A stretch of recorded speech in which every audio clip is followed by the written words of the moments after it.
Hello, everyone. Is everyone able to hear me? Let's do the basic sound check, because you never know. Everyone, sound check. Waiting on confirmation that you can hear me. There is also a delay on the stream, so aware of that as well.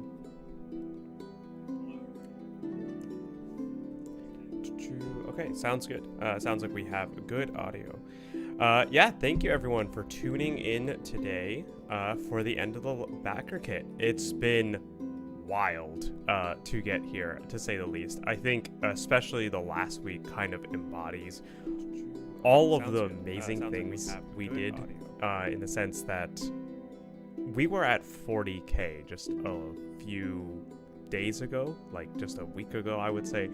But we all came together to hit that final milestone to get that offline support. I know this was a huge request from lots of people, and it was something I really wanted to do, honestly. Like, as in, I've been traveling a lot too, so it was a really big push to get this one final bit in and just get that couple more links out, couple more things out, and we did it. It wasn't me that did this, it was all of you guys. As in, I was already posting links the entire Backerkit. It's you guys that made it happen, and it's so exciting to see as I have it open in this other screen. $50,719. That is surpassed all of my expectations. Like, to say that it was even something remotely predictable would be just lying. Like, sure, it was possible. I knew it was possible. I just didn't expect it to actually happen. Like, I was asked the day of the launch by some of my friends, so what do you realistically expect? And I was like, okay, like, we can all kind of guess that 2,500 is like, we knew that that's what we needed, but it wasn't all that we expected. We were hoping that with all of our efforts it would be more, and I said 25,000. We have doubled that. We have officially doubled my expectations. And that was like me being very optimistic too. I thought 25K was optimistic, and here we are at 50, just cruising along by with 52 minutes left, well above our goal. And actually, for a minute last night, I actually thought maybe we were gonna actually hit the 60K. We might still hit the 60K, don't get me wrong. Like, every now and then someone comes in with, the deity tier, and then a couple deity tiers is really all it takes. But not pushing anyone to do it. I'm just saying that last night it was kind of crazy to just be that close. All to say, in a really long-winded, roundabout way, thank you, everyone, for all of the efforts that everyone has helped with to push the Backerkit to more people, to tell their friends, to tell coworkers, to tell family, whatever it was.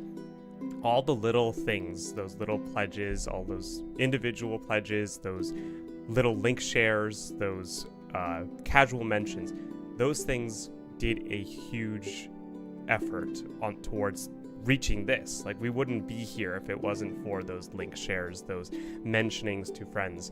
So thank you so much for all of the support to get to this point. Really, you guys, I don't even have words for it. I wrote a blog about it last night. You can see it on Tabletop Mirror. But yeah, anyway, let's talk about why we did this to begin with. Just let's step back and look at the whole campaign as it's wrapping up here. Why are we here? So, yeah, the whole point of this is, as people who have been in my community know from me being around for so long, I do Tabletop Mirror because it was helpful for me, and then it was helpful for others, and then now I just want to make something that's good for other people. And the Backerkit was just to help us do that. Primarily, it was there to help us get the word out, to help people, learn about it and to hear about it and to know that this tool exists, but also to figure out how can we better answer all the needs of people that need it, like people who are building their systems, people who are writing their own worlds. How can we get to that point? And the Backerkit was about simultaneously getting the word out there, but making sure we had the resources to push that final step and get the whole thing done. And that's all of our goals. That's all of our goals were set for, from the initial goal to get the top 9 RPGs. almost all of that is going to be going towards data entry, getting the actual RPGs in there, and then the functionalities will be stuff obviously I will be taking on, and I will have some more announcements about special things that I haven't said to anyone yet right after the campaign officially ends. So right at around 50 minutes from now, I would say 2 pretty big announcements about what we're doing with the funding. But yeah, in terms of the goals, like, we've hit everything that we wanted to hit, really, like the big milestones. I mean, the Discord bot is going to be great, I'm sure, but we might not reach it, we may reach it, who knows. All I know is it'll happen at some point. The question is just when. And the runway we've sort of laid out for Tabletop Mirror now is this really long, wide stretch where we can achieve a whole lot from the offline support. Like, the offline support on its own is huge, like being able to access a platform built for all of your homebrew, but also being able to do it offline. It's the same caliber as Foundry, but we took away all the code from Foundry, and that's a huge thing, I think, for a lot of creators that I've talked to, is being able to do this without having to have a programmer on your side and all those things.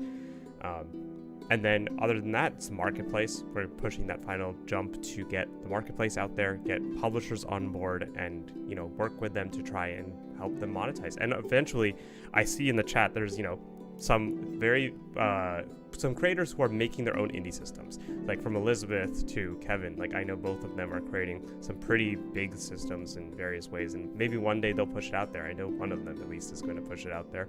And when you guys push it out there, I want to be able to be there as a platform to help you do that. Use whatever lessons I've learned and share my insights, but also have the tech to be able to help you get it to the world, however that is. And the marketplace is all what that is.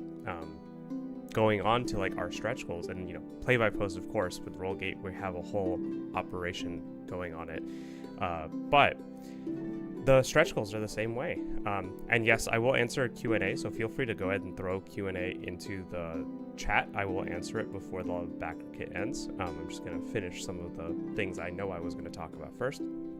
Assets library, I'm going to talk about holistically. Like, that's something I really wanted as a game master, so the way I run my games, I have a big folder full of stuff, like artwork and images that I've pulled from the internet just for like quick NPCs that I use for one session or whatever. I have music from YouTube or wherever else I have it from, things like that. It's always like a big endeavor to have find and have all of these things just in various places. And so having an assets library built into Tabletop Mirror means that I will have all that effort done for a lot of people. I'll tag things, and I'll give you the ability to tag things and save things, and just have it in one place that you can have all your audio and all your video and all your artwork and whatever else you need. And of course, you can always upload your own too. But just being able to provide that basic library of things to pull from for game masters, I think will be a game changer. And then obviously the target system support, I'm really happy about that too. That was one of our first goals. Being able to have the community pick some of the big systems to add on, I think is going to be a really good thing in the long run, because I know that this community is going to pick systems that don't really have a lot of support in other places. Like, I'm expecting, and I'm calling it right now, let it be on the record, I think Cyberpunk Red is probably going to be up there, because Cyberpunk Red only has so much support on different platforms, and I know that there are some very enthusiastic members of our community that really care about it.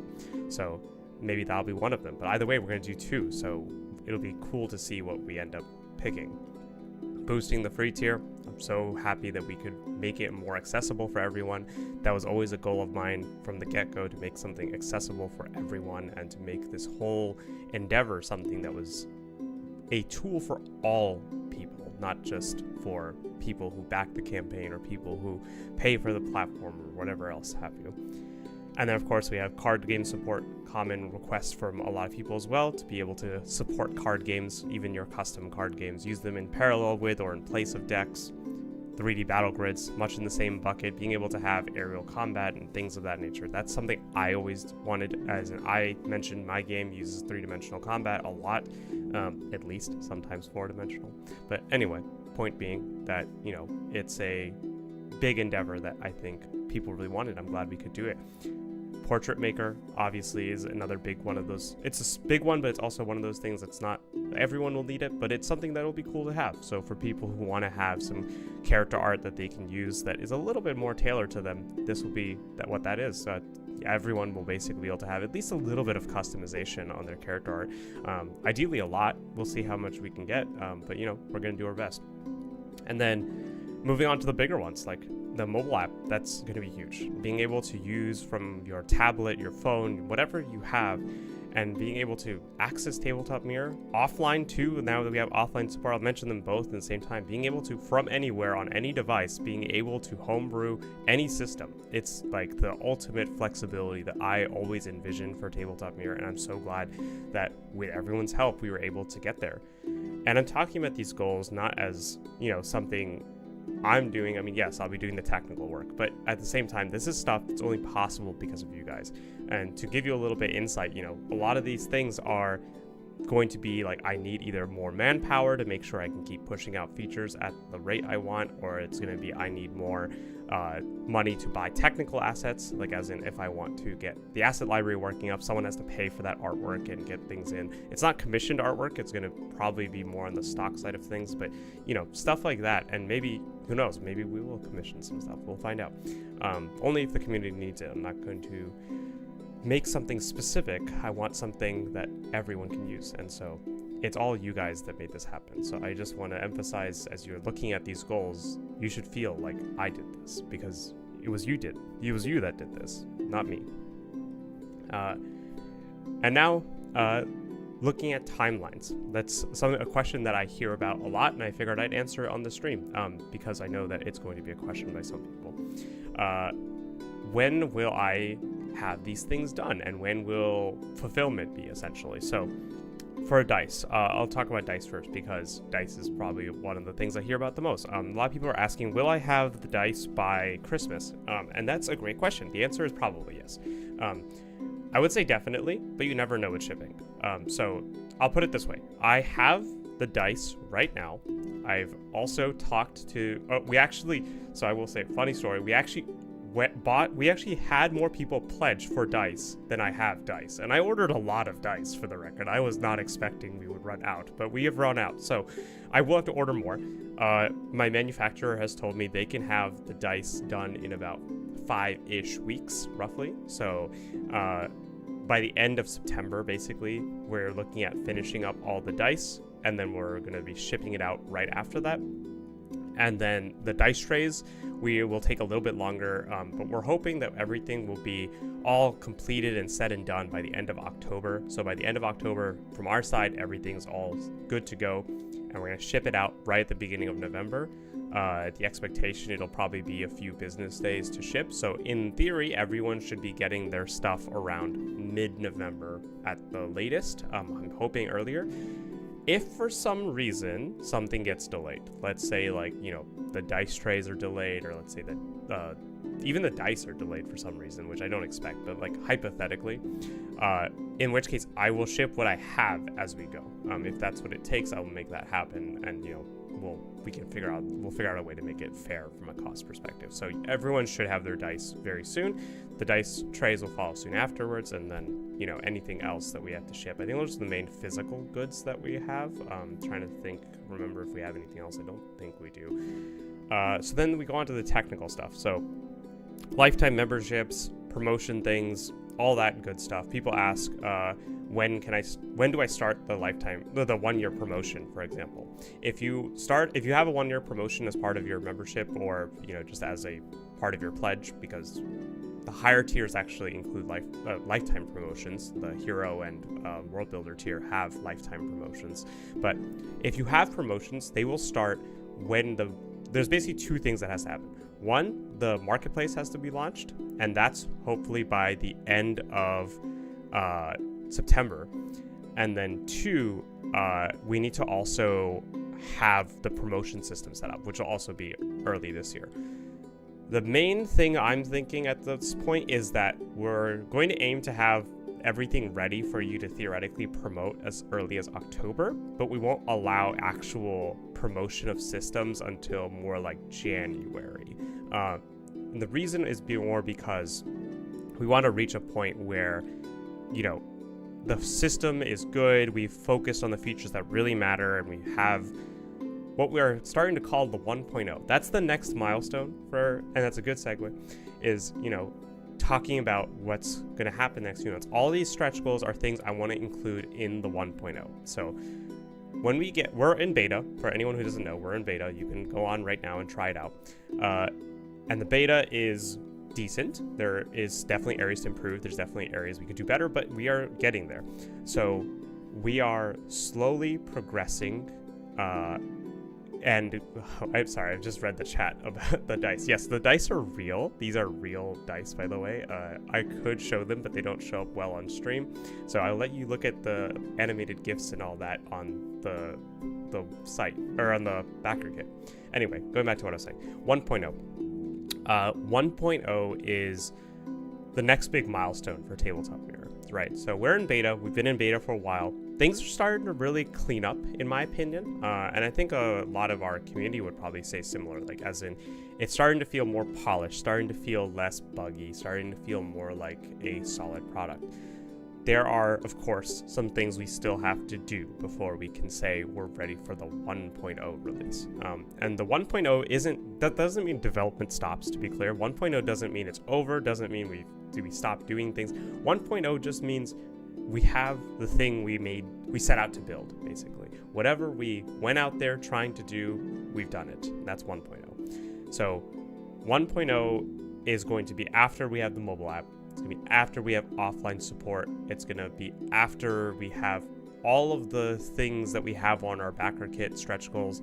And then also, it'll probably include some things we don't have on our stretch goals because they're things we're going to do anyway. So like, for example, Project Hedron, which I will talk about more in a bit. If you've been in the community for a while, we're working on something called Project Hedron, and that will be launching very soon, actually. So like right after this Backerkit, that's the immediate next thing we're focusing on, is the Project Hedron and all that stuff related to it. And then, you know, moving on from that, we'll be looking at 1.0. And how Project Hedron goes will kind of determine the timeline. But right now, 1.0 is kind of looking for early 2025, I would say. It could be pushed back a little bit because, again, I don't want to say we've got the core stuff done. You know, people can jump on and just do all sorts of things until we actually get to that point. So early 2025 could become middle 2025, but the goal is it should be early 2025. And then... yeah, I think that kind of touches on all the technical goals in terms of like when they will take and the dice and all those things. So I want to say, you know, as we're still going through the Backerkit, I want to say that there was a lot of people working on this that made this whole thing happen. And I kind of mentioned it in my live stream, and I mentioned it on the page a little bit too, but I do think that it warrants a shout out. So on our partners page, we include Rollgate. And this is mainly to say thank Div. So as we have Rollgate users, it's really to say, you know, thank you to Div for building such a wonderful community. I understand that he had to step back, and now I'm kind of taking his torch. I'm picking up the torch where he left it, and I'm carrying it forward. And so I want to say thank you to the overwhelming support that the Rollgate community has also given. Even though they just met me, I think that they've been very supportive of the whole endeavor, and I'm really grateful for that.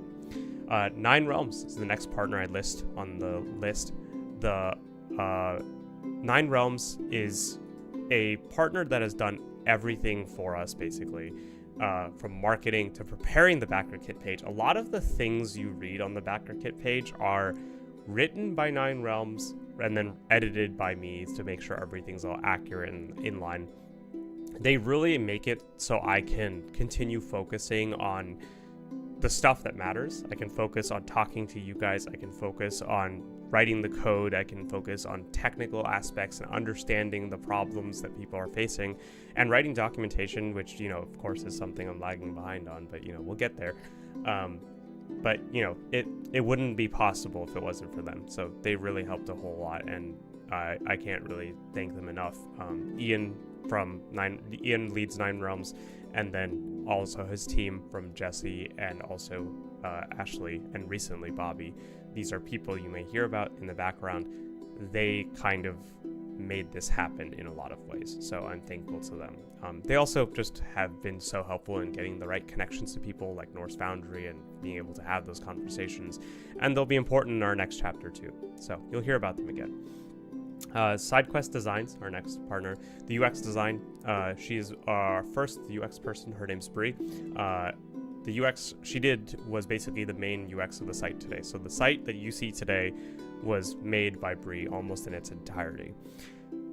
Of course, we have another UX partner who I didn't mention on the list because none of his UX is actually out yet. He is sort of the hidden UX person. He's been working with us most recently. His name is the Gray One, as I will say. That's his tag. He has overhauled the VTT, and you can see what he's doing in the Discord. We have a thread dedicated to the VTT overhaul. You can kind of see what he's up to. Code, a partner in systems, as I said. They've been a partner in both kinds of systems, so technical systems, but also a partner in tabletop gaming. So Dirk, their owner, I guess, I don't know if that's the correct word, but Dirk's was responsible for being one of the first people to talk to me about being a partner of mine and helping me navigate that world. But also, he wrote his own system, FX RPG, which I am going to mention more as he gets ready for his own crowdfunding. As I say, like, I want to help give back to the people who helped me, so you'll hear more about Code, but they've been doing everything from development to system design to really, they're actually the ones that drove the efforts to get 5e and Pathfinder 2e in, so definitely don't discredit anything that they've done. They've been exceptionally helpful. Crystal Maggie, the dice manufacturer, they have done phenomenal work with the dice. I know that we're here talking about the Backerkit, and I know this whole thing's about the Backerkit. Let me just say, the dice are fantastic. Like, I am not someone who will lie to you. I will tell you when we're not good at something. In fact, you can ask some of the people in the chat. Like, I am someone who, when we're not good at something, I will say, hey, we're not very good at this yet. Like, for example, the longest time, world maps was not something we were great at. And I would say, I'll say we're not great at world maps. We're okay at world maps. But the dice are phenomenal. They're exceptional. Like, people who have seen them in real life, I've been taking them to some of the conventions recently, like Gen Con and Pacificon recently, and then also be at PAX Unplugged later this year. The dice are always met with, those things are amazing, and or the pictures don't do them justice. They are fantastic dice. So Crystal Maggie is our dice supplier, and you'll hear about them more too. And I can't say much more about that yet, but And then lastly, Tiger Claw, old friend of mine, but also they're a little bit out of place here in the sense that if you look at what they do, they're actually more of a martial arts distributor. That's because I do martial arts and that's how I met them. But they also make shirts, and they're actually responsible for the TTM shirts. If you've met me at a con, you probably have one, or you were offered one at least, and they're pretty nice as well. We'll be working with them also as we go on to the next chapter, and I'll talk a little bit more about the next chapter and what that entails. Okay, let's take a pause there. I'm going to answer some of the questions and just catch up with chat real quick. And I'm also going to take a sip of my coffee because it's morning for me at least.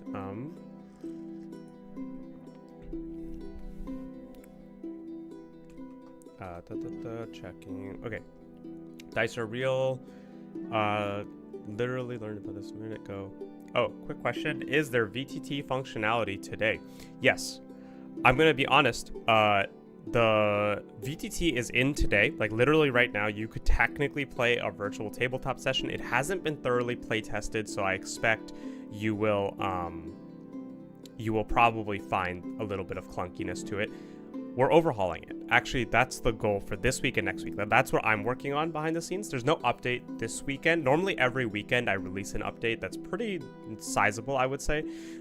This weekend, there won't be an update like that because I'm going to be focusing on the VTT overhaul, which is a pretty big endeavor. There's also some other things I'm working on, which I will also mention as the stream is closing up. But yeah, so to answer your question, we do have virtual tabletop support today. We are going to make it even better very soon, like very, very soon. Before Project Hedron goes into full swing, we will be overhauling it. So like within the next 10 days, maybe a little bit more than 10 days, like 12 days, 13 days kind of situation. Elizabeth, I'm just going to say, she says, we're a very friendly community there to help each other learn how to use TTM. Yes, our Discord community is fantastic. We're extremely collaborative. So do please feel free to jump in and, you know, say hello and also just get some help as you're learning to navigate TTM, find things you're looking for and all that nice stuff. Thunder. Did someone say something about... Oh, I see. Never mind. Can you go into a bit more detail about the card game support? Just gonna catch up. Stretch goal. Yeah, card game support. Card game.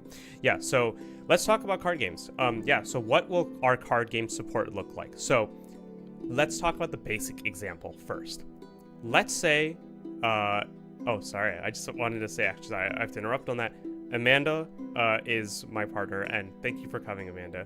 She is actually why we're here, in a way. She is the one who gave me that final push to go put out Tabletop Mirror, so I just wanted to say, while she might still be here, thank you for everything. I'm not going to say the other words that I normally say to her, but, you know, we can all figure out by implication. Anyway, moving on. What I was just saying, card game support. Going back to card game support. So card game support, what it'll look like. There's basic example, and then there's a more complex example. The basic example is if you are playing a game, like let's say you're playing Dungeons & Dragons, Pathfinder, whatever else have you, it will be one of those things where if you want to roll a die, you can do that. You can play Dungeons & Dragons the way you want to play them, whatever. But let's say you wanted to change that. Maybe we want to make it a card game instead. You could make it so whenever a dice roll is asked, you instead draw a card. That's fine. It changes the mechanics of it if you think about it. Like having a deck of cards that have numbers from 1 to 20 in a deck means that when you're playing a session, assuming you don't reshuffle cards back into the deck, every time you draw a card changes the probabilities of rolling things. It changes the whole dynamic. So that's the kind of basic example of just like, you know, substituting dice with cards themselves, like very easy. But that's not all we're trying to do. The goal of Tabletop Mirror, at least this is the goal I'm setting for my team and my technical experience, is when we do card game support, we want to be able to have like a full card game in Tabletop Mirror if you want. The goal will always be Tabletop Mirror is built for role-playing games and tabletop role-playing games, but the logic is that if we can support something like Magic the Gathering, for example, if we can support Magic the Gathering, then whatever you're doing in your tabletop game should also be supportable. And the reason I use Magic the Gathering as an example is because it has some pretty complex mechanics about, you know, stacks and resolution and instants and things like that. So that's the objective. It's an ambitious one, but we aim high here so that no matter what, we end up supporting all sorts of things. So that's the card game support that I'm kind of talking about. And actually, Hunter himself said, Hunter is a developer of mine working with me, and I'll have more to say about that. But yes, for card support, correct me if I'm wrong, anyone, at some point you should be able to play Magic. Yes, you should be able to play Magic the Gathering. I play Magic at some times. I haven't played it in a while, but, you know, I have played it before. Our card game support will be modeled after being able to play Magic the Gathering. I don't know about Grand Archive specifically, SK, but if you talk to me, I'm sure I can make it happen.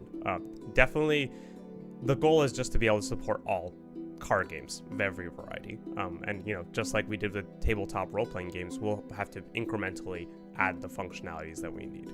So, yeah. Other questions? Any other questions? I'll wait for a second. Also checking if we have any questions from our Discords as well that are pending. I'm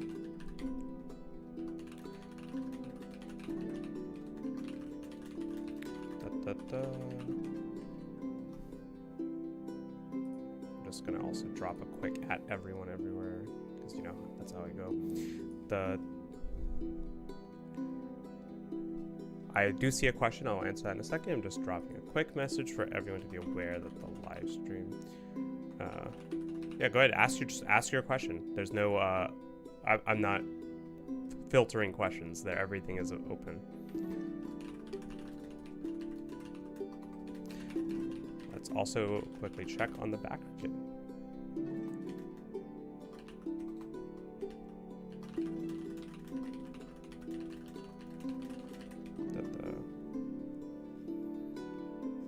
Okay.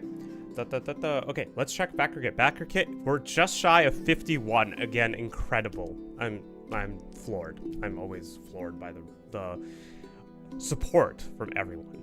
So, moving on question-wise. DevRain. I would like to be able to develop tabletop board games on the virtual tabletop.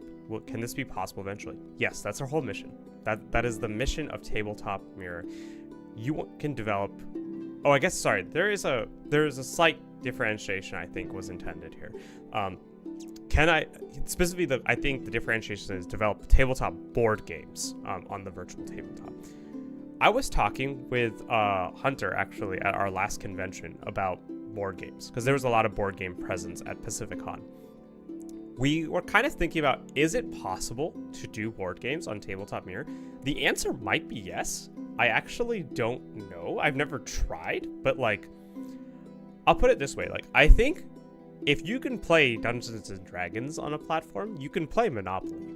Like, we have trackers, so you can track your money. Like, that's definitely an option. We can't automate it yet. We do have a feature that I'm working on. You know, in theory, like, you could play something like Monopoly on Tabletop Mirror. We have the trackers, we have movement mechanics, we have dice roll. We'll have card games eventually, so you can even have community chest and, you know, all those things. So in theory, you could build a board game, like a full-on board game and nothing else, but that's not really what we're aiming to do here. So it's going to be more of like we happen to support it, but we're not actively focusing on it. We're focusing on tabletop gaming primarily. Moving on. There's a clarification. I meant like playtesting. Devrin says, I meant like playtesting when I say develop. Macros technically would be automation. Yes. So this might be referencing macros from Rollgate. I don't know. I'll talk about macros holistically because this is a feature I am adding. This isn't even a stretch goal. This is just something I was going to add regardless. Macros is the idea that you can couple multiple actions together. And so you can click one button and do a variety of things. Let me give a good example. In a lot of systems, I'll use D20 systems as an example because I think it's the most people know about them more than anything else. In a lot of D20 systems like 5e, when you roll an attack, you have to roll a d20, add some number, and then you're comparing it against your opponent's armor class, which is a different number. And if you exceed that armor class, you will actually land your attack, and then you have to roll damage. So if you think about it, there was a couple steps there, right? There's one is roll your attack roll. Two is roll the, or not roll, but check against your enemy's AC. Three is if you actually make the AC, then go ahead and roll damage, and then the hidden fourth set actually apply the damage to the enemy and apply any reductions and things like that. So macros are something we will support. So the idea that you can have a sequence of actions that you can take all at once. A little bit different from Rollgate's definition of macros, and I'm going to mention it because I think we have a lot of Rollgate folks as well. Rollgate macros are more a single dice roll that is automated. So like, you know, 1d20 plus your strength, for example. On TTM, that's just a dice roll. On Rollgate, that's a macro. Macros on TTM will be collections of dice rolls that happen one after the other in some succession. Hopefully that answers your question, but feel free to ask a clarifying question. Project Chimera, Enhanced Covert Operations, asks, the Discord bot was not met. Will other stretch goals be potential add-ons down the line? Yes. So that is a great question. That is actually an exceptional question, and no one's actually asked me it besides like a couple of people in real life. I am someone who is always going to be building this platform, moving it forward and pushing the envelope. So a lot of these stretch goals are things that we will still do eventually. The point of the Backerkit is just to raise the funds to do them faster. So, for example, I'll use offline support. This was a big endeavor. We pulled together, we did it. we got offline support, and offline support will mean that, you know, we can do this by the end of the year. That's what the stretch goal really means. Like, as opposed to like a year or 2 years or however many years it will take to get there, we can do it in this year. That's the whole objective of offline support. Things that we didn't get to, I'll mention them quickly for anyone who's not aware. Discord bot, we want to integrate with Discord directly. And actually, the long-term vision is to not just integrate with a Discord bot, but have a Discord activity. So you can actually have all of your virtual tabletop experience happen from Discord, hypothetically. Kind of like Roll20 started doing this recently. I don't know how Roll20 did it or like what it looks like. But yeah, we want to do a Discord activity long-term. And it was actually something I wanted to do for a long time. I just haven't had the chance. And then we also missed out on 3D portrait makers. And I say we missed out. We still have 20 minutes. So you never know what could happen in those 20 minutes. Again, like, we've had big jumps in short periods of time before, so you never know. But, you know, let's assume. The 3D portrait makers kind of takes the portrait maker we had that I mentioned above, and we're going to take that to the next step. We're going to expand on it and make it three-dimensional. The idea is it's going to be like a Skyrim style character creator, and then you can sort of, using that, generate artwork that's two-dimensional, or you could use it in three-dimensional battle grids, or, you know, whatever else have you. The idea being that it's a very customizable experience. And then the last one is Project Fantasy. Project Fantasy is probably my most ambitious project. It is something I've talked about, and you might see me bring like a prototype of it or something, because I have a prototype of it that works. I could bring a prototype of it to one of the conventions, so you might see that in the future. But basically, Project Fantasy is the idea that, and this is sort of my long-term idea. I'm just going to talk about it not just from what it says on the description, but what I kind of believe in holistically.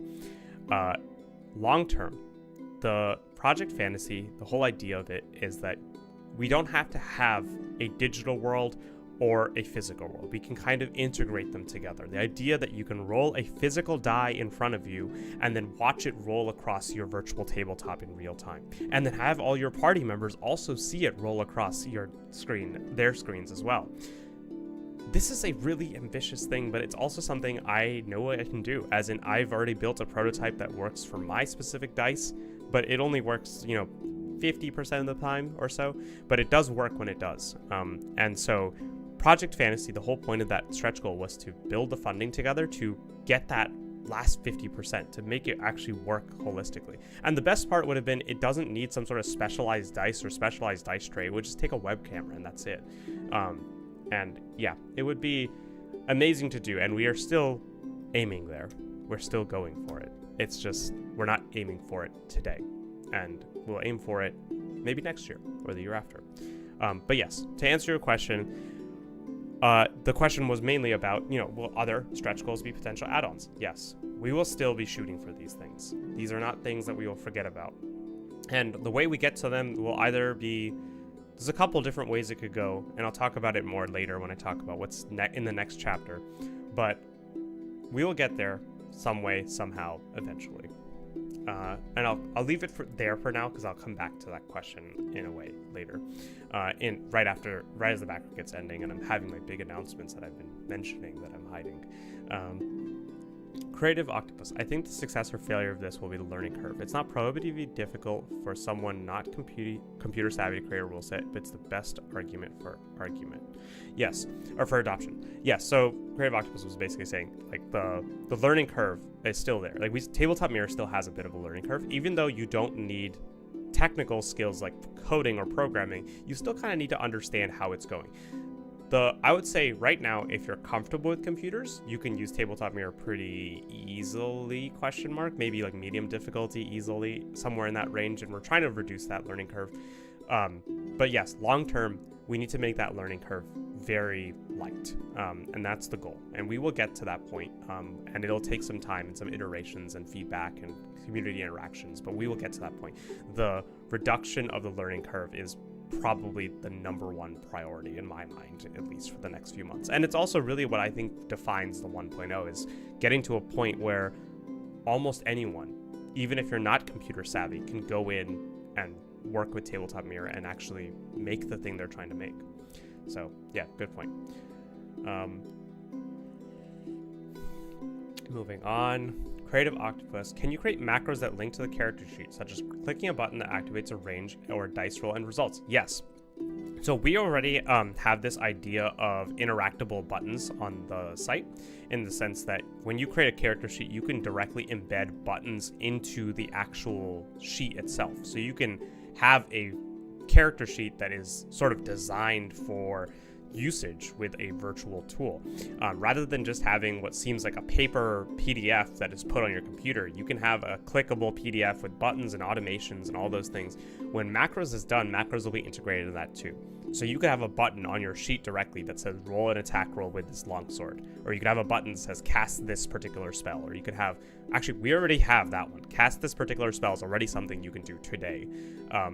Things like that. We're always expanding the actions that you can add to the sheet, and the way you do it is basically you draw a sheet layout kind of like in Illustrator, and then you basically link the individual shapes with an action of some kind. So cast this spell, roll an attack roll, things like that. So yes, we will have the automation of macros directly into the character sheets. Is there potentially a way to create a single player campaign? I suppose that would include automated systems and a lot of pre-written text, a bit of like choose your own adventure. So I don't know. So to answer the question directly, I don't know if we can do it today. It is solo GMing, or a solo play in general, is something that I'm looking at. I started looking at it more, but it's going to be it's going to take some time to really, for me to understand, first of all, how solo play typically works, and then how to design it in a way that works with any system, and then also then add it to Tabletop Mirror. Definitely something that has not slipped my mind. It is actually on our request list, and if it's not, Hunter, please add that to our request list. But yeah, it is something that I've been thinking about for the last few weeks. Kind of like, and we were talking about at the last convention too, actually, what solo play might look like. I don't know yet, and I don't want to commit to anything of like, oh, we'll have it by X date, because I don't know. And there's a lot of things on our plate right now, so it will be it'll be interesting to see. But I don't have too much concerns about it. Moving on, from Clockwork Kyle, more of an open-ended question, but where do you see it in another year? Okay, sorry, I should read the whole thing. TTM has made so much progress over the last year. MO4E. I don't know what that means, probably a typo. More of an open-ended question, but where do you see it in another year? That's a great question. In another year from now, I can't even imagine. Let me get some more background context. Clockwork Kyle is also someone who has been using Tabletop Mirror for, I want to say 4 years, maybe 5 years. He was part of our closed beta or alpha or whatever you want to call it. The idea is he was actually, he's one of my players. So he actually has seen it kind of evolve over the time. And yes, in the last 8 months, it has come leaps and bounds ahead. And then, of course, that's where everyone else who's been here since, January, February can talk about, is it has come a really long way in those last couple months. So the question is, where do you see it another year? And that's a great question. I can't even imagine where it will be in another year. Just even these stretch goals, when these are done, that's fantastic. Like, that's going to be game changer by all sense of the word. Like, a lot of these things are things that no other VTT does, and even the things that people can do in other VTTs, it's really hard to do. And so seeing these all come together, and I know that they will come together because I've already planned a lot of them, but it's going to be like awe-inspiring. And the thing is, we're gonna do them all in like the next 6 months. So to say like, what are we doing in a year from now? I don't even know. I can't even imagine.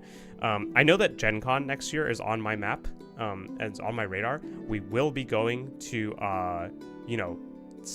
we'll be going to conventions like PAX Unplugged, Gen Con, so on and so forth. You'll probably hear us working with more creators and things like that. People that you've probably heard of, like Jesse Jurdock, Jenny D, Swell Initiative, Jay Foster, same person, Jay Foster, Swell Initiative. We already worked with him. We're planning to keep working with him in some regard. Things like that.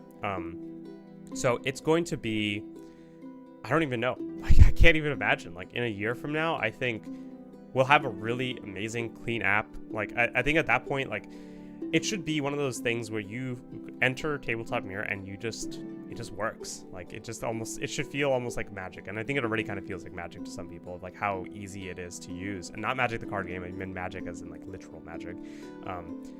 Because a lot of people ask me about, things like AI. I mention it because, people are talking about it. It's like, that's not magic to me. To me, that's just, algorithms and math. But we'll talk about that in a second because I think there's a question about it.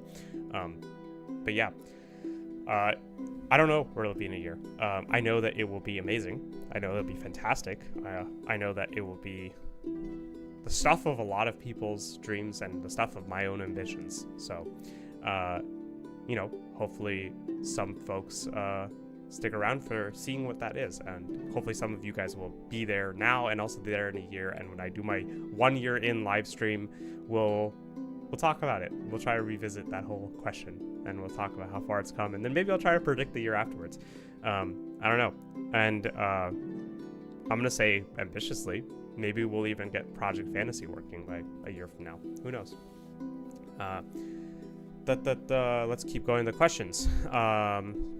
Actually, before that, we are in the last 8 minutes of the campaign. We are at $51,000, just a little bit over. 8 minutes left, y'all. If there was ever a time to pledge, it is now. So go ahead and send it to people who are on the fence. Make sure that your friends and comrades have all pledged as they feel like it. And that's all I'm asking. But yeah, 8 minutes left.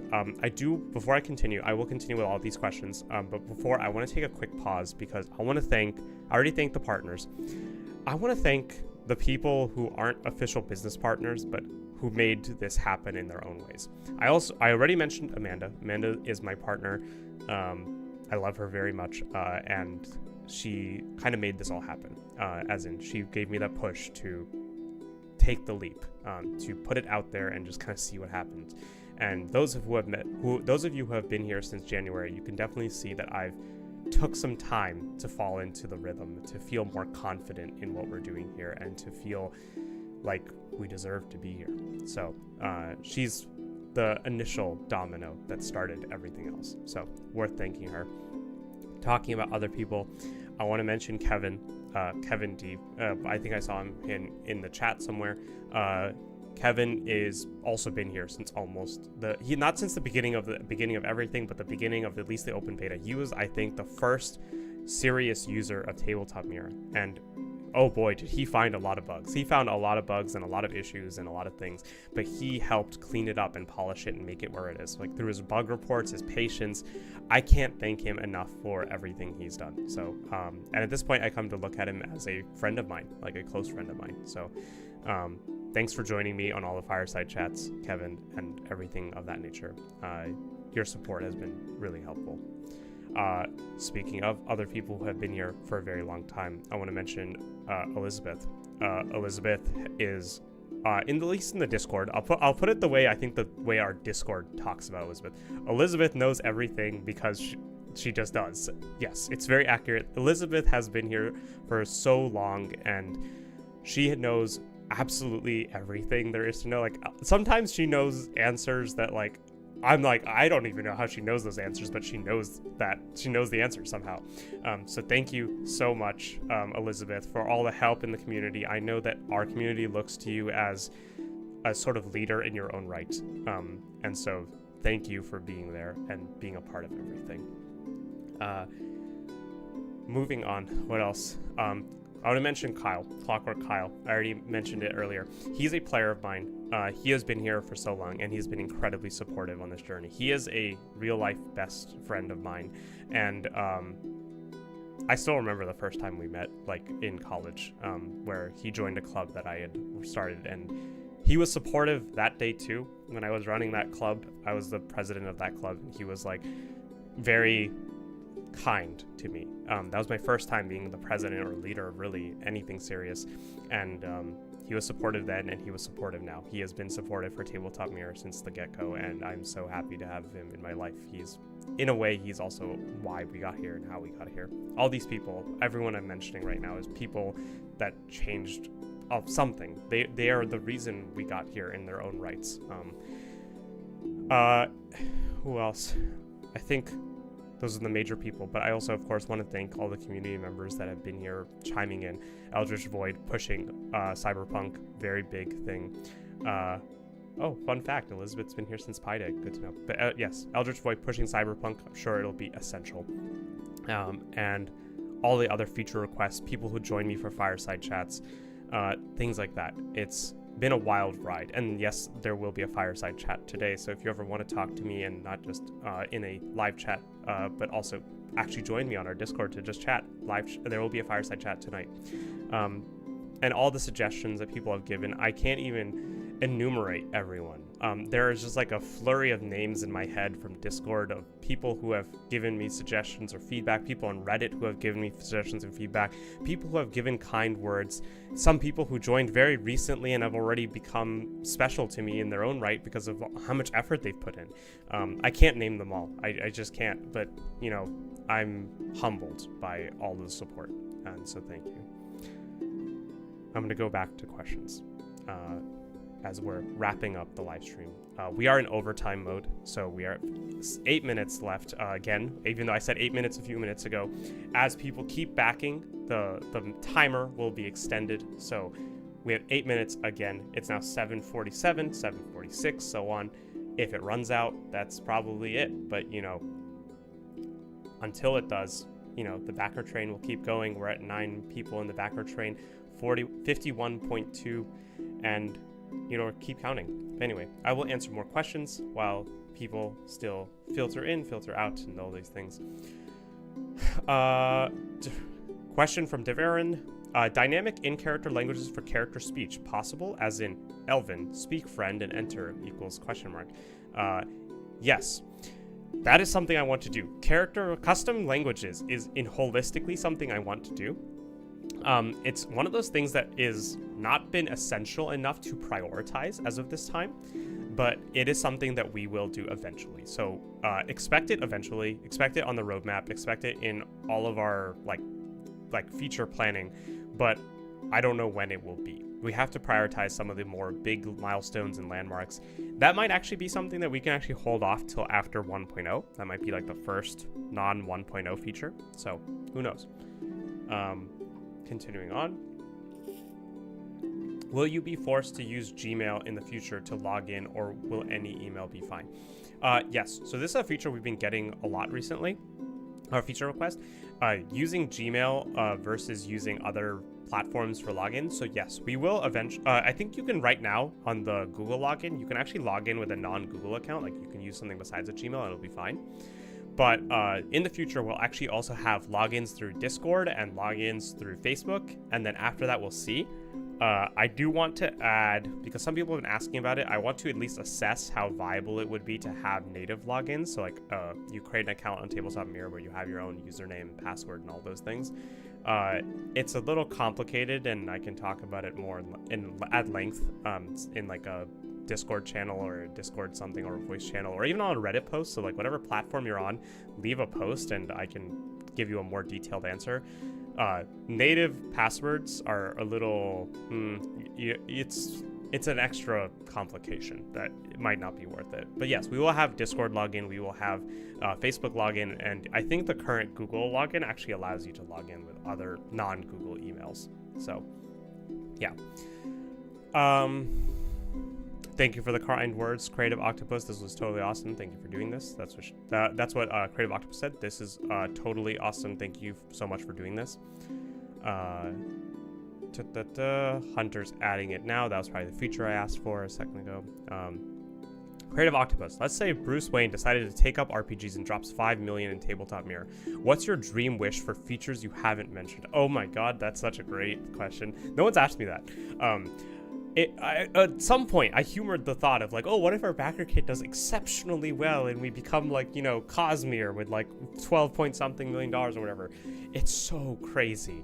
I can't even imagine. But I can tell you right now, this super ambitious idea that like if I had the manpower, oh, it would happen 100%. so it's kind of has to do with Project Fantasy. I mean, of course, there'll be a lot, like I would probably put a good percentage of that in just refining Tabletop Mirror's current functionalities, getting like thorough guides, like completely thorough, detailed guides about everything you possibly ask for, video guides, all those things to make it easier to use. A lot of it would probably go towards that.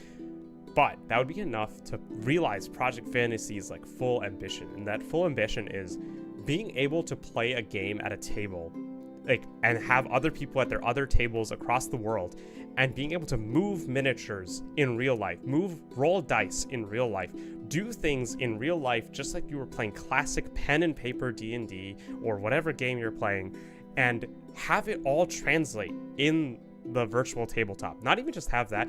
The really ambitious thing, and if we had 5 million, I could actually chase this more feasibly, is to like integrate it into some of those like digital tables, like those fancy virtual tables and all that. So it really feels like you and your party would be at the same table IRL.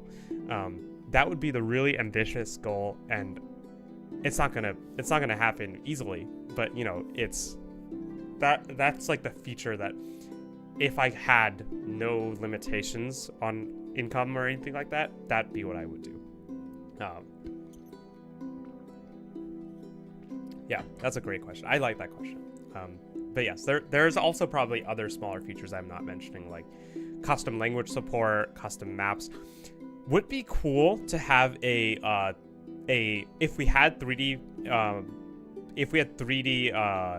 portraits and 3D character creators and all those things, having there would be this endeavor that I would want to do, which is be having a whole 3D print division of TTM, where, you know, we can print out your miniatures for use with the Project Fantasy, for example. I actually have a 3D printer. I'm pretty familiar with them. I know how to use them pretty well, and it would definitely be cool to have that one day. It's just not something we need to do right now. So, Devarin asks, question number 2, what about linking NPCs to AI LLMs trained for the character description and background? This would allow for solo play if the GM sets up a storyline and allows the AI to dynamically type descriptions of the character's actions and dialogue. Hunter responds, no AI. Devarin says, what's wrong with AI? Elizabeth says, actually, I believe the stance applies to AI tools in general. Yes. Let me talk about AI. We talk about AI. We have an official stance on AI, and I can link it. Maybe I should just quickly pull it up and link it.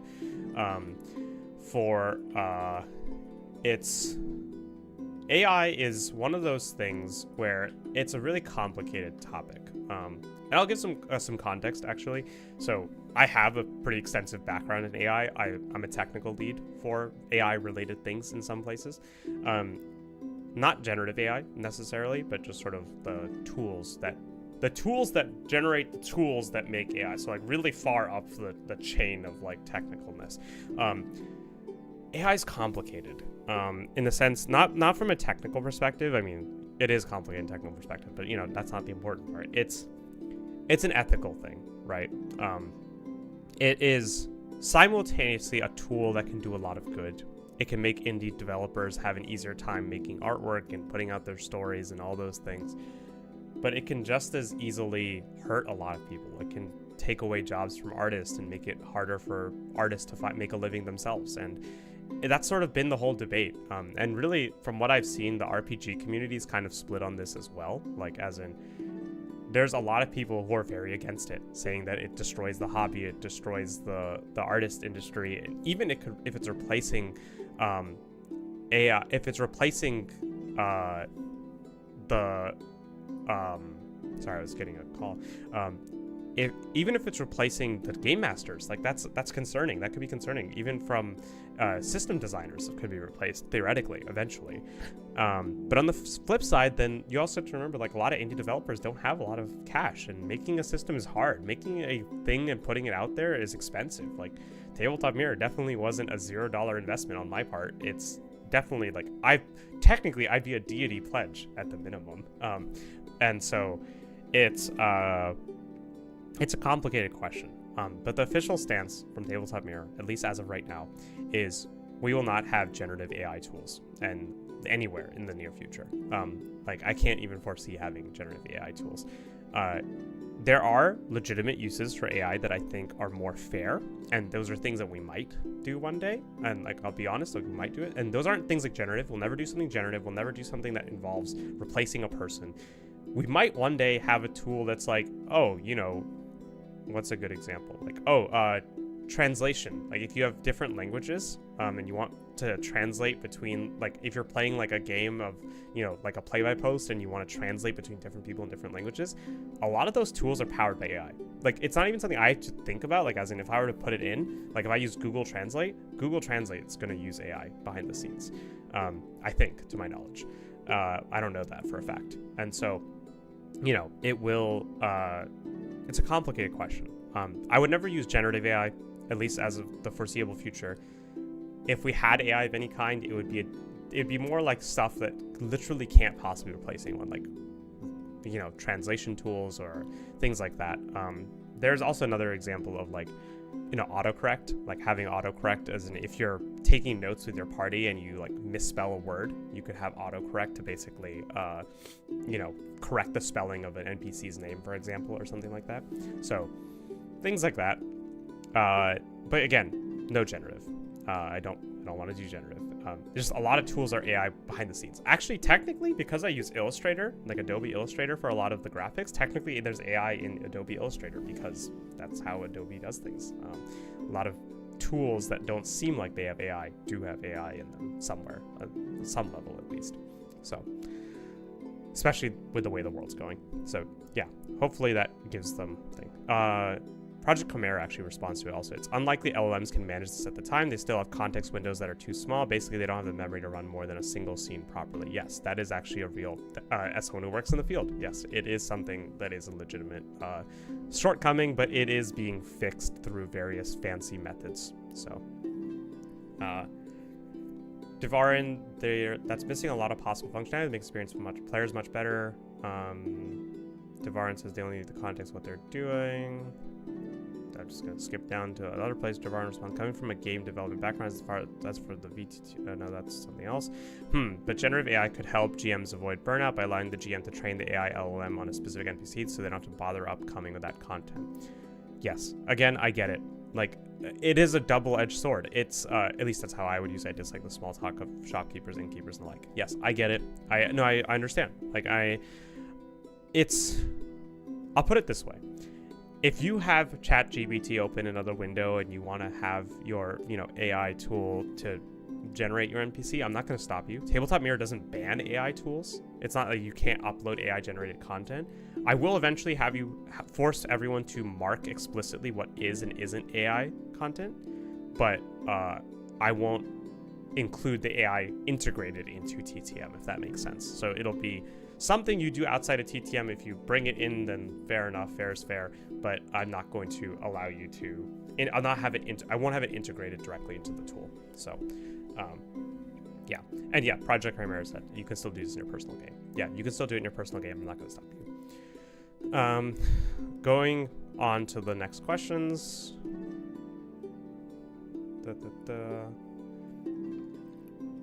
Project Chimera, last minute congratulations on the funding and progress. Keep it going. It's impressive to see the growth of the project. Thank you. Yes. I guess it's worth mentioning Project Chimera is actually one of the first strangers to look at TTM, like one of them, definitely. And so he may have, I don't know. I don't think he dug too deep originally. Maybe I'm wrong, but I'm sure he's also has some perspective on how far it's come in the last 6 months. Looking at the Backerkit real quick, we have 6 minutes left. Yes, I know, it's been about 10 minutes, but 2 minutes have passed. Yes, that's the magic of how the overtime mode goes. Who knows how long it will go. I will let it keep going as it goes. I think there might be a limit on at some point where it's like, okay, yeah, it's time to end it, but I don't remember what that limit is. Other questions. Okay, pixel support incoming. Coming from a game development background, as for the VTT maps, what about transition zones? As in, mark a region on the map, and when a mini token enters it, it is transported to a corresponding zone on another map. That's a cool idea. It's kind of like, it'll also emulate like teleportation effects. So yeah, I could definitely do that actually. Like, yeah, it's definitely a interesting idea. And I can add that as a feature. Like, it shouldn't actually even be that hard, as in, we already have the idea of like regions that impose different effects on characters that enter them. So extending that one step and just making it so like when you enter a region, you get actually, to make it even better, it could just be a macro. It could be like when someone enters a region, a macro could trigger that teleports them somewhere else. That might be a good way to do it. But yeah. Devar, I guess we'll let the matter lie then. I agree with the stance against AI in certain respects, but I believe certain uses are valuable. Prototype, for instance. Yeah, no, it's a mixed bag, and I think there will always be disagreement. We don't need to go into a great detail of it. Okay. Yes. Teleportation, indoor-outdoor transition, world map to random encounter map. Yeah, all those things are things we will be able to do if we do it this way. Yeah, I'll make sure I note that as a future request. If not me noting it, then maybe Hunter, if he's still in the chat, can take a note for it. Sorry, dehydrated. We are actually starting to tick down. We're at 4 minutes now, which is kind of wild. Maybe we'll actually hit 0 this time. But I could also just kind of proceed. Yeah, maybe I'll proceed if there's no question. I'll give a minute or two for questions, and then you know, if the Backerkit ends by that point, then the Backerkit ends. If it doesn't end, then, you know, I'll just proceed as what was next on my things to mention, which is the special announcement that I've been holding back this whole time. And boy, is it hard to hold back. But anyway, Nush does ask a question. How does Tabletop Mirror handle automated calculations in extremely specific scenarios, say to saves against explosions? Yeah, so when a save will be called, and this is a DC automation thing, when a save or a roll of some kind is called, the DM can specify different parts of that thing, and then the bonus itself can be configured so that if it's a check being made against some sort of like specific kind of DC of some kind, so like, you know, an explosion DC, for example, like a sort of a type modifier, then the bonus is applied, things like that. So it kind of will help automate it in that regard. Hopefully that kind of made sense. Maybe if you use the platform, you'll like carefully, you'll kind of see what I mean. But it's yeah, I think that's as much of an answer as I can give without just repeating myself 5 different ways. But feel free to ask for clarification. Armor Lord, could Tabletop Mirror's rule sets support prompts for narrative choices or GM arbitration? I'm not sure I fully understand that question. Please, yeah, if you could give me a clarification on what exactly the question is. I'm not exactly sure I understand it. Prompts for narrative choice, I mean, like, yes, like as in tabletop gaming is a lot about narrative choices, in my opinion. So I'm not sure exactly what you mean by support prompts for it. Yeah, some clarity, please. I'm happy to answer it if I can understand the exact question. I'll answer Devarin's question. Oh, I see. Okay, like dialogue system for story mode, or like in a case where a hard rule wouldn't work and you need human input, like a pop-up. Yeah. So the way it kind of works right now is the virtual tabletop. The GM has a lot of freedom. Like the way a lot of RPGs that I've seen work is the GM sort of like the final arbitrator anyway. So while the virtual tabletop will try to provide automation for various things, it is not going to be like hard enforced, as in the GM can always override the virtual tabletop's actions and will always have an opportunity to be like, no, don't do it this way, do it this other way, and make sort of on the fly adjustments, which kind of segues into another question that is being asked right now. Sorry, I'm scratching my nose because I think there's like I'm having allergies or something. Anyway, Nush asks, will Tabletop Mirror support any sort of on-the-fly drawing features? I'm thinking, for example, if you're using a tablet, you'd prefer to draw areas and shapes with a stylus very quickly. Yes. One of the main things that actually drove the way I kind of designed the site is for rapid changes in session. So I think one of the big flaws I found with virtual tabletops when I was looking around was Many of them expect you as a GM to do all this prep ahead of time, like draw your maps ahead of time, draw and write NPCs out, do all the things way ahead of time. And a lot of people, at least for me, when I'm running my campaign's open world. And my system's open world. I literally can't plan super far ahead.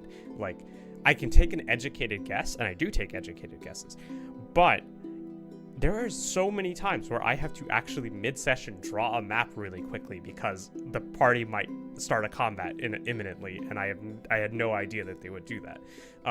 So on-the-fly creation of things, like on-the-fly NPCs, on-the-fly spells, items, drawing features, I'm trying to make those as smooth as possible so you can just generate them as you go. And that's part of like what I am trying to do with the whole idea of procedurally generated like battle maps. And this is something we're still cleaning up. I will tell you right now, if there is a really bad part of Tabletop Mirror right now, it's session maps. Our battle maps and session maps are not good yet. We have a lot of work to do. There's a lot of potential there and a lot of vision I have for it, in the sense that I want them to be these procedurally generated things. Like, as in, if you're mid-session and you're like, generate me a forest, and obviously you're not typing generate me a forest, you kind of just select forest from a drop down, it would generate a forest for you, like with trees and cover and rocks and whatever else that is in the forest. It would just do it on the fly. Or like, generate me an alleyway, same thing. It'll just be a preset that it just creates using procedural generation, the whatever it's trying to create. So wow, sorry, interjection before I continue answering some questions. We have finished the Backerkit, everyone. We have ended the Backerkit with 470 backers and a total of $51,165. I don't really know what to say. Thank you. Deeply. Thank you for everything to this point. I wrote a blog last night talking about how it creates this sort of aching feeling in your heart, like as a creator, to see something you put out there and seeing it loved by other people. And yeah, I don't have words for it more than that. So thank you. Deeply thank you, everyone. Thank you. I'm going to now go with the announcements, and then I'll come back to questions. Questions are not over. I'll come back to the questions. I'm going to go to the announcements that I have, some of the big ones.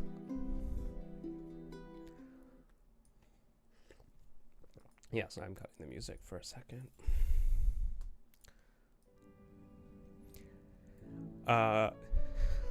Okay, some announcements, some big things. So begins our next chapter. Our next chapter is a big one. Let's start with the biggest announcement. We acquired Rollgate about a month ago, a little bit over a month ago, and that was a huge change. It's a huge moment for everyone, I think. And I want to properly honor that, and I also want to properly honor the Backerkit and the support that everyone has given me. So as we go into this next chapter, we are going to change our name. We are going to stop being Tabletop Mirror. We're going to stop being Rollgate. We're going to combine them together. And this is something, like, if you were really looking between the lines, you could see this coming. Our new name will be Hedron, for polyhedron in short. Hedron is going to be a representation of every dice, every system, the full flexibility of tabletop gaming for everyone. So that will be our next chapter. Everything we do in the next chapter will be under the title of Hedron. So Rollgate, Tabletop Mirror, Play by Post, everything is going to be under Hedron. And Project Hedron is actually part of that transition. The part that we announced to everyone was that it's about the Rollgate transition. It's actually more than that. It's everything. It's going to be renaming. It's going to be changing all the handles. It's going to be changing the website URL, all those things. And don't worry, we'll try to make it as seamless as possible. We'll try to rename things where we can. We'll have redirects for the URL, so you won't really notice it. We're going to start this new chapter together, not as two communities that came together, but as one community in a new chapter of our history. So that's the big news first. The thing that's been really hard to hold back, that Hedron will be our new name. Simply Hedron. Yeah, that is the first big announcement. So let's talk about what's next. And I will come back to questions because I saw some about roadmaps that's kind of touched on that. But anyway, so what's next? The roadmap. I kind of mentioned all the things that we are going to be doing. But I guess the bigger question is, where do we go from here? What is the plan for us to reach sustainment, to reach growth, to reach merch, and all those things? Here's the plan. Lifetime memberships. Everyone now that has backed, you have them available to you. You will have them. And, you know, maybe I'll update your unit limits ahead of time. Maybe I'll just wait till 1.0. But that will be the long term. Like, obviously, the lifetimes will be invaluable in the future, the years to come. But in the meantime, we are going to be trying to recruit people still. We're still trying to get the word out still. We're still small players in the field. We've done great work here, but we still have a long way to go still. And so we have to work together to get more people on the platform, to get people trying things out, indie creators working on the platform. And this is a big thing for me. I've been working with a lot of industry professionals in tabletop gaming for a while now, and I want to spread that knowledge back, help people build the visions they have through Tabletop Mirror, and that helps us help them, they help us in return. It's a mutually beneficial thing. We are not some distant ivory tower. We are all working together to build our own creations. And by me helping you guys create your systems, you're helping us get more users, and the end result is everyone wins. So that's our long-term sustainment plan, like getting to a point where the monthly memberships or people buying merch and products produced by our creators helps us get to a point where we can continue hiring people or continue growing and doing things and becoming the thing that we all want us to be.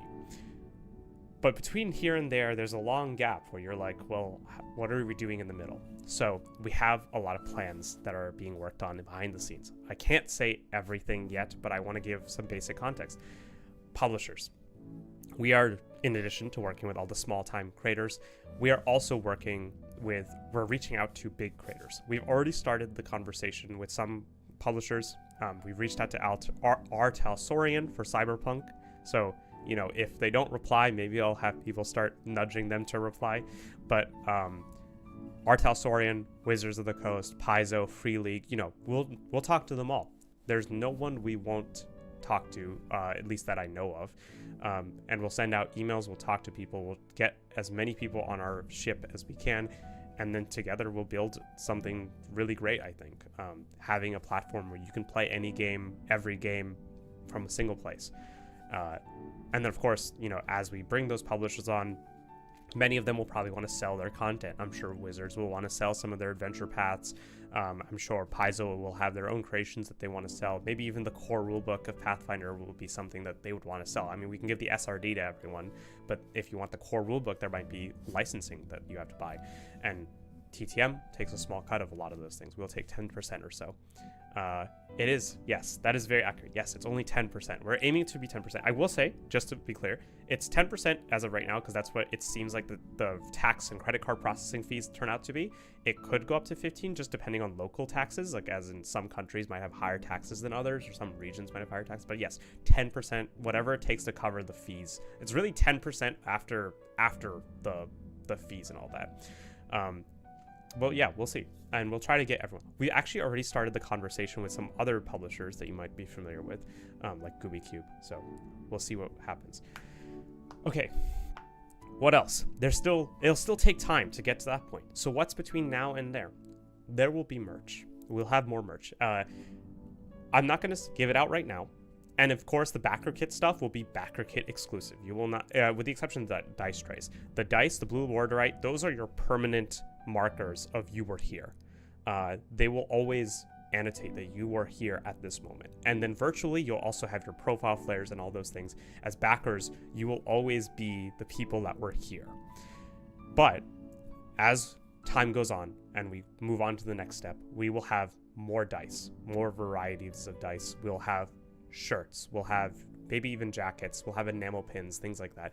We will have a whole online store that will be a way for people to get stuff that they want and with, you know, some TTM branding on it, but if they want it. But it'll also be a way for us to keep sustaining our growth, keep things moving at a good brisk pace, and giving people everything they want in a timeline that makes sense. That's the plan. And that will be sooner than you think. It won't be instantaneous, but you will see announcements for stuff that we will be having very soon. Very soon being measured in weeks. So expect that. Alongside the marketplace, of course, which will also be our official launch and foyer into things that monetize. Next thing, I kind of mentioned it. I kind of dropped the ball on keeping this one a secret a little bit, but I'll announce it officially here. This is the official announcement. We are hiring people now. We have already, I'm already working within our legal team to make sure that we can hire people and cover all our bases here. But we will be hiring about 2 or 3 part-time employees, part-time junior level engineers. It's really all we can afford on the budget, but that will mean that a lot of smaller requests will be handled by them. And of course, this is me mentoring them, but also it'll be a process of having more developers, people with technical skills being able to put out things. Hunter is obviously going to be one of them. He's already been working with us. He's been helping with Rollgate, things like that. He'll be working on Tabletop Mirror, and sorry, I have to correct myself.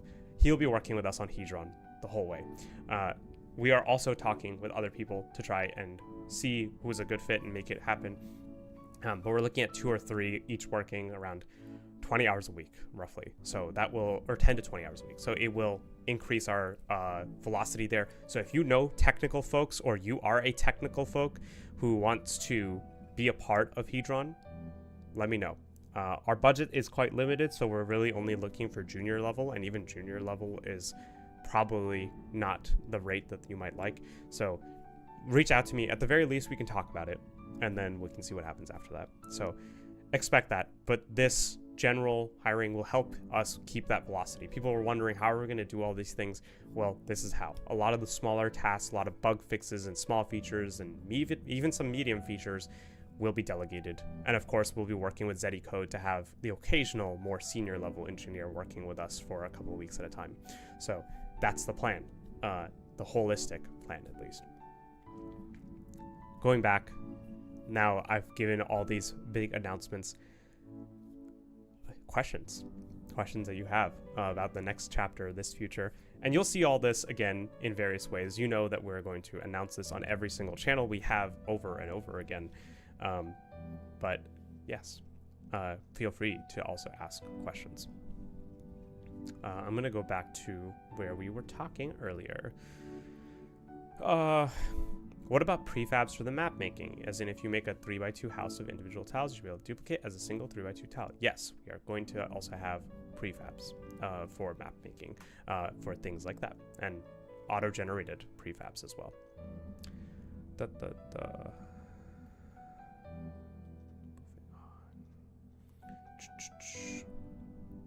Yes. Rollgate and TTM both have an icosahedron in their icons. It makes sense. Yes, and it's worth mentioning, our official icon will become the split D20. Rollgate's icon will be absorbed into ours because, in a way, you can kind of see the dice falling over and falling apart. And maybe we'll make an animation to further push and drive that point home. Okay, I'll give another minute or 2 for questions, but yeah, I just want to say I'm having a hard time just not getting emotional in all this. It has been an incredible journey to get here. I wrote a whole blog post. It's from a poem that I really like. It's by Ray Bradbury. It's If Only Taller We Had Been. Excellent poem. It's about human accomplishment and achieving things, and not being held back by the things that you may have thought falsely. For a long time, I had a lot of doubt in myself about Tabletop Mirror and the dream and everything. And it was Amanda that helped push that doubt out to help me take that first step. And then it was the community in the last 6 months that really ironed home that point that we are tall. Oh God, we're tall. Anyway,